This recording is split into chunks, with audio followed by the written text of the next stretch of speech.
musician, long-distance kayaker, a businessman, she looks after animals, artist, author. We interview remarkable people. They're talented in so many different areas. You're listening to The Dialogue. 89.7 FM Eastside Radio. You're listening to 89.7 FM Eastside Radio. This is Natasha and The Dialogue Show, where I interview remarkable people. On the show today, I have Robert Ian Bonnick, who is an entertainer, author, and has written a book called Soul Survivor. Robert, thank you so much for coming on the show. So welcome. Happy to be here. Now, you phoned me all frantic about 2 hours ago, assuming that you were half an hour late. And then you made me panic because I thought that I had got the time wrong. But basically, after all of this marvelous life that you've had, you're not very organized. And I feel so much better about that. Interestingly enough, you have had the most checkered career. And I say that in a very positive way, you know, a life that is full of light and shade. It's been quite remarkable. You started your life in Hackney, which was obviously in the UK, and basically at 6 months old on the doorstep of a children's home with your 2-year-old sister. What was that like? Do you even, I mean, you obviously wouldn't remember at 6 months old, but obviously you were there for quite a few years until you were 17. Yeah, so what happened was that my parents, both Jamaican, came from Jamaica. They met in London. They had a fatal attraction of sorts. And what happened was it was pretty clear early on the relationship wasn't going to go much longer than that. So we left in a situation where my father was living in a halfway house of sorts and mother was living separately. And I think she just had enough. So she deposited myself, who was in a cot, my sister, who was 1.5 years older than me, so she was 2, outside of the house or at the doorstep where my father was staying with a change of clothes, change of nappy, a little bit of food. And as I understand it, she knocked on the door and let the gentleman know, you know, that these are Lambert's kids. Right. And he has to look after them from now on. But Lambert decided that the best place for you to go would be into care. That's because right. he was quite young. Yeah. And so you went into a children's home. Yes. Which you actually didn't ever leave. So you were never adopted. Your sister was never adopted. No. You remained in that care facility up until you were 17 years of age. Yeah. Now, interestingly enough, that would have formed a huge, huge part of who you were. Obviously, institutionalized at a very young age. We spoke very briefly about that. But you said it was literally like a skills training ground for you. How did that become a skills training ground for you? Yeah. So I was the youngest one there. There were 18 children, and you know, no one.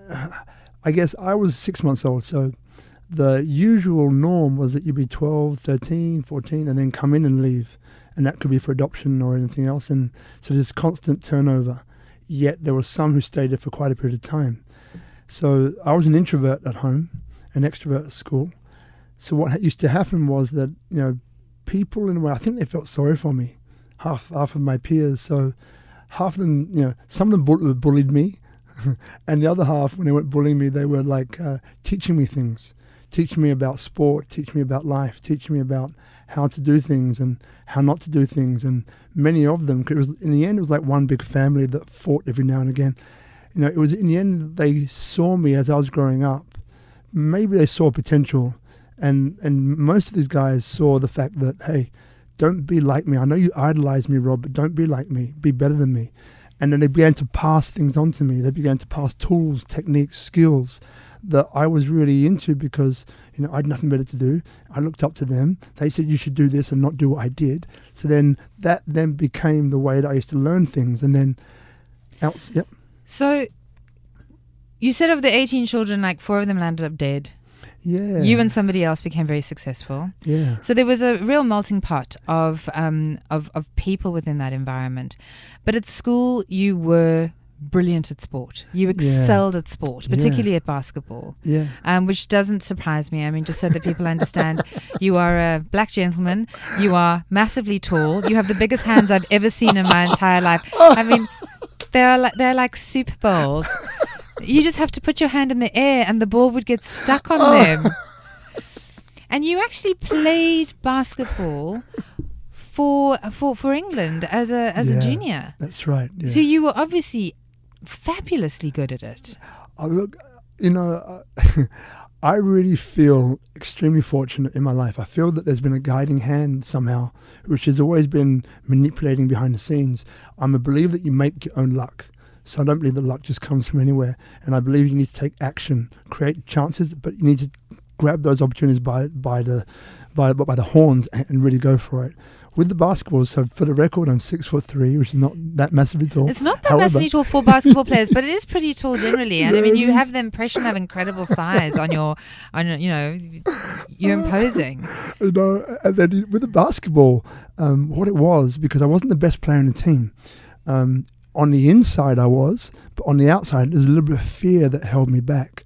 And I think the reason why I got into the team was my ability to be able to relate and to talk and to make people laugh and to inspire people. And they kind of thought, well, this guy is pretty cool to have around, He's good at defense. He can shoot a little bit, but he's good for the team morale. All right. Well, I'm sure that they probably don't choose on those for those reasons. You probably were pretty good as well. But I can see that personality has been a huge binder for you. You also then went to university. Yeah. So you went to university on a grant. You were one of the first, I think, to go from the children's home. Yeah. So you didn't go into drugs and you didn't go into depression. You went forwards and you decided that you were going to do a degree in, what was it? I'm still laughing about that. I know. It was actually a leisure studies water-based, how to build and manage marinas. Yeah. I don't normally laugh at people. And had you been successful at that, I wouldn't be laughing. But you never touched it, did you? You never did that. No. I mean, it didn't even come your way. In fact, you had a girlfriend who decided that she would rather spark your universe with ideas of traveling around the world. That's right. Her name was Nikki. Thank you, Nikki. I owe you such a great deal. In life, we all have these sliding door moments where, in hindsight, you look back at the time and you kind of realize, wow, that decision there was huge. And at the time, I didn't realize that, but now I'm so glad I made that decision. So she basically told me where she was going to go and how she's going to go and how she's going to travel and all these other things. And it wasn't envious. It was pure jealousy. And, I had the good sense or luck to eat or swallow or depress the ego and ask her, could I come too? And she said yes. And she said yes, yeah. You've done some you've always been a worker. You've always applied yourself to work. Yeah. You were a courier, and that's how you made money, riding around on a bike so that you could deliver things. That was how you did that. You when you came to Australia, you basically were a hawker. For a period of time. I mean, at the train stations. And so you've never been scared to work.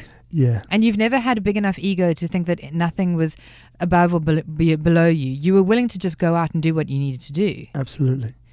And then you landed up, you traveled with Nikki for a while, and you came over to Australia and New Zealand and had a little look around. But one of the most interesting things that happened to you was that you landed up in Italy. Like, Italy seems to have, been quite pivotal for you because you were a model. Yeah, that's right. Yeah. And how did you become a model? Yeah. I can understand why you were a model. So I'm not asking why you became a model. I get why. I asked myself why too. Why? But so tell me a little bit about this experience going to Italy. And you couldn't speak the language? No. So what it was, firstly, the modelling started here in Australia, which I called a lucky country, and I understand why it's called a lucky country. And when I got back to London, when my visa was up and I didn't want to leave, but I had to, I was a struggling model, and I had a struggling model buddy, and we used to hang out and struggle together. and go to castings and have these delusions of grandeur. We can be big models. We can crack this. And we ended up going to this photography exhibition, a trade show. I decided that one day I was going to go to Milan.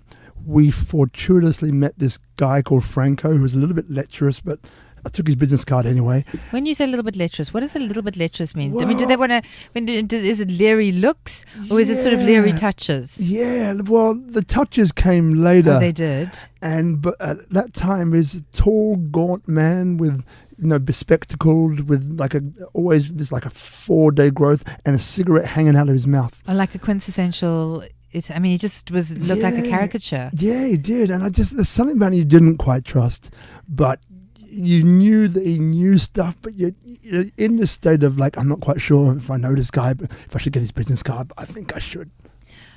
That's a very interesting thing, because currently with the Me Too thing that's going on at the moment, with all the women that have been taken advantage of, I think people overlook the fact that young men have also been in the same situation with lecherous older men and women as well. Yeah. And that for some reason you were probably just as vulnerable in that situation, but you also were impoverished and desperately in need of a leg up. So it's interesting at that point what you're willing to do in order to get yourself where you need to go. I mean, it's an interesting...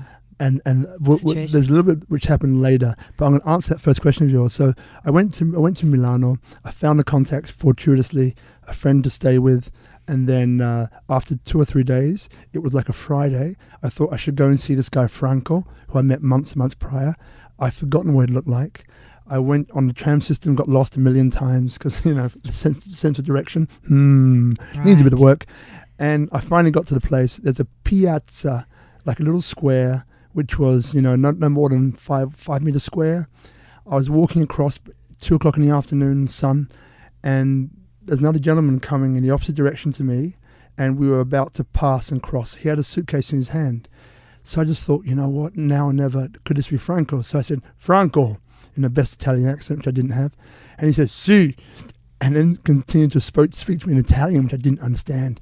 So cutting a long story short, he ended up looking me up and down. The lecherous, that was it there, by the way. The lecherous look. Sort of appraised you. Absolutely. Now, I'd been kickboxing and boxing in Australia by that time, and I was wearing a tight T-shirt and jeans. So, and at that time in Milan, which I didn't know, is that the male body that had a bit of a body worked more so than the pretty boy look. Okay. So we did a test straight away, because he was about to go to New York, leave to go to New York. So fortuitously, if I didn't catch him then, I wouldn't have caught him. And we did a test very quickly. The next day I came back. I got the photos which he did for me. He put them in my book, which was worthless, as in the book, not his photos. And he told me on Monday, you're going to go and see this guy Marco at Gay Agency, and we'll see what happens from there. I'm going to New York. I'll check back with you in a couple of weeks. I said, fine. When you heard Gay Agency, were you okay with the idea that it was a gay agency? I was just happy to be working. Just do anything. You didn't mind where you were working. Okay. I was just happy to have a chance to get into an agency, and I didn't really care, if it was gay, straight, up, down. Did they take you at the gay agency? I mean, did they? What did they think? Well, what happened was I rock in with my book, and I see all these guys, chiseled looks. And I've never seen myself as a good-looking guy, okay? I'm an introverted extrovert, self-esteem issues, the rest of that. So I walk in with my head kind of as high as I can pretend to put it. I walk past these beautiful-looking men, and I walk into this office, knock on the door. It's a guy called Marco. I go in, I sit down in the chair, I hand him my book. He flashes through my book in like a heartbeat that does your self-esteem no good. Good whatsoever, because you think this book is crap. He knows it's crap. I know it's crap. I may as well leave now. So I'm thinking, I'm here with a crap book. I'm here with my self-esteem issues down in the gutter, penetrating through the floor. Marco speaks Italian to me and a little bit of English. Then this white piece of paper pulls out of his drawer, appears. He pushes it under my nose and says, sign here. So my heart's beating, I'm scared, I'm kind of shaking on the inside, but trying to remain cool, calm and collected on the outside. And I signed straight away. You signed straight away, of course you did. Not even an argument. Not even an argument. No, you didn't bat an eye. So you are now basically a gay model, essentially. I'm in this gay agency, and I'm thinking, well, I'm in an agency, I'm in Milan, I don't care, I'm doing it, who's going to know anyway? So I step up, thanks Marco, I'm going to call him back in a couple of days to get the bookings. I walk out of the door, and now I'm trying to avoid the look of these good-looking boys which are still there. So I look up to the wall as I'm walking out. And an interesting thing happened. I took a double take. I thought, okay, I look up on the wall, and I see the tear sheets, like the front covers of Elle Vogue and all these other magazines, and the composite cards, like the business cards, of Naomi Campbell, Christy Turlington, Linda Evangelista, and Ava Herzegovina, and who else was it? It was Marcus Schreckenberg. So as it turns out, I got a few things mixed up in my anxiety. Right. So it was not a gay agency. The agency name was Ricardo Guy.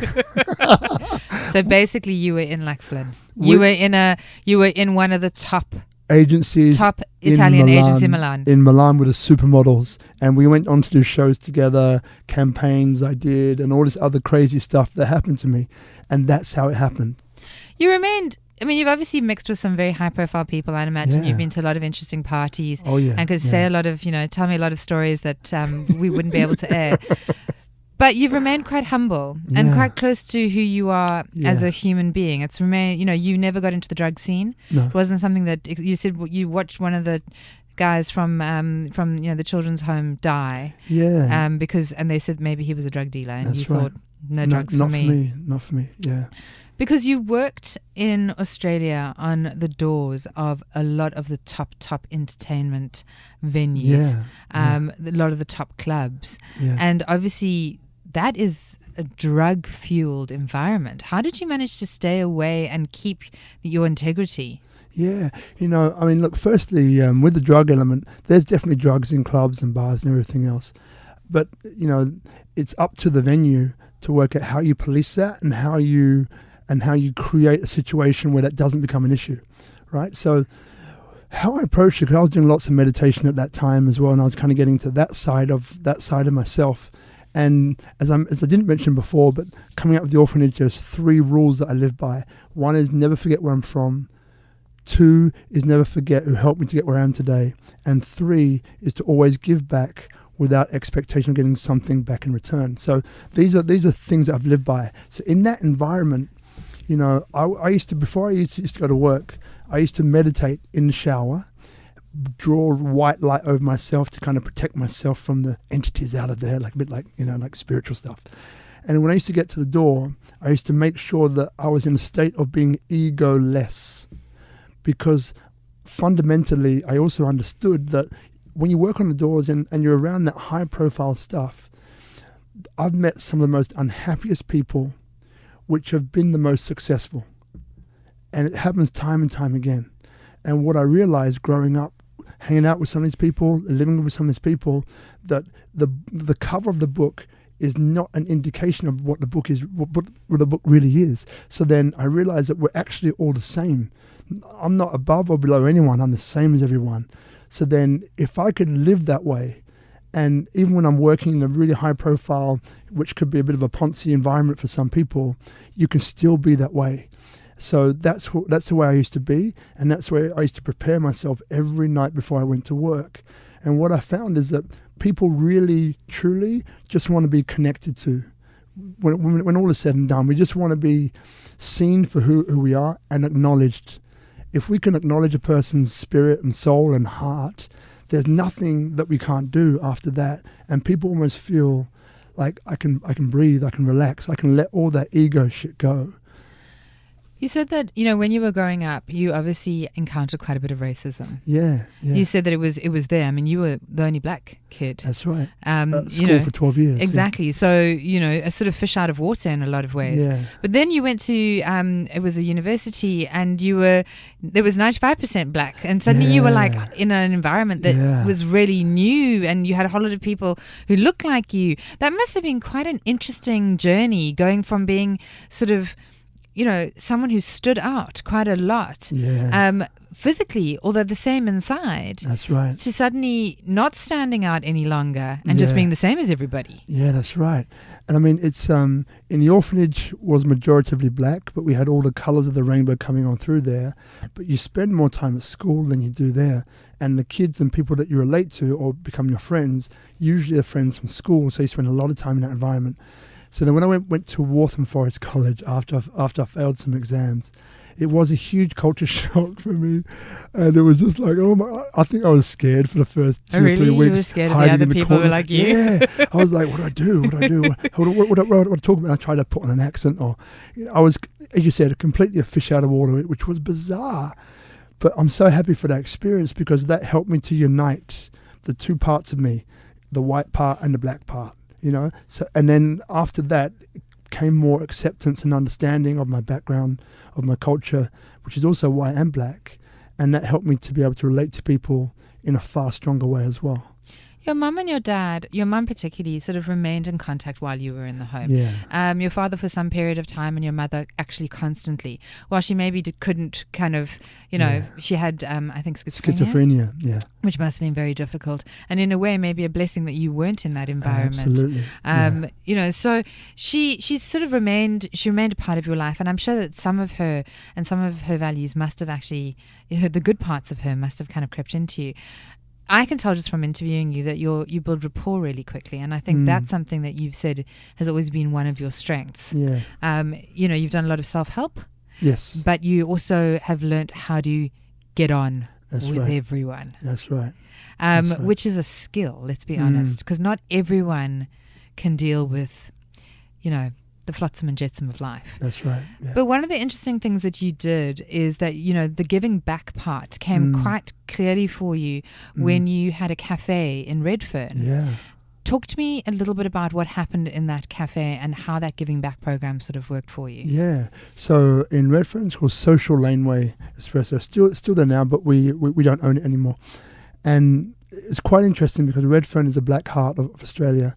It has a massive, huge importance in the Aboriginal communities here in Australia and Torres Strait Islander too. So there's a great program called Clean Slate Without Prejudice that was started by Shane Phillips, a former Australian of the Year, and Luke Freudenstein, who's a local area commander, two incredibly talented, generous, beautiful men, and along with lots of other elders and business people, which also helped to kind of set it all up. Essentially, the program is when it started off 2009.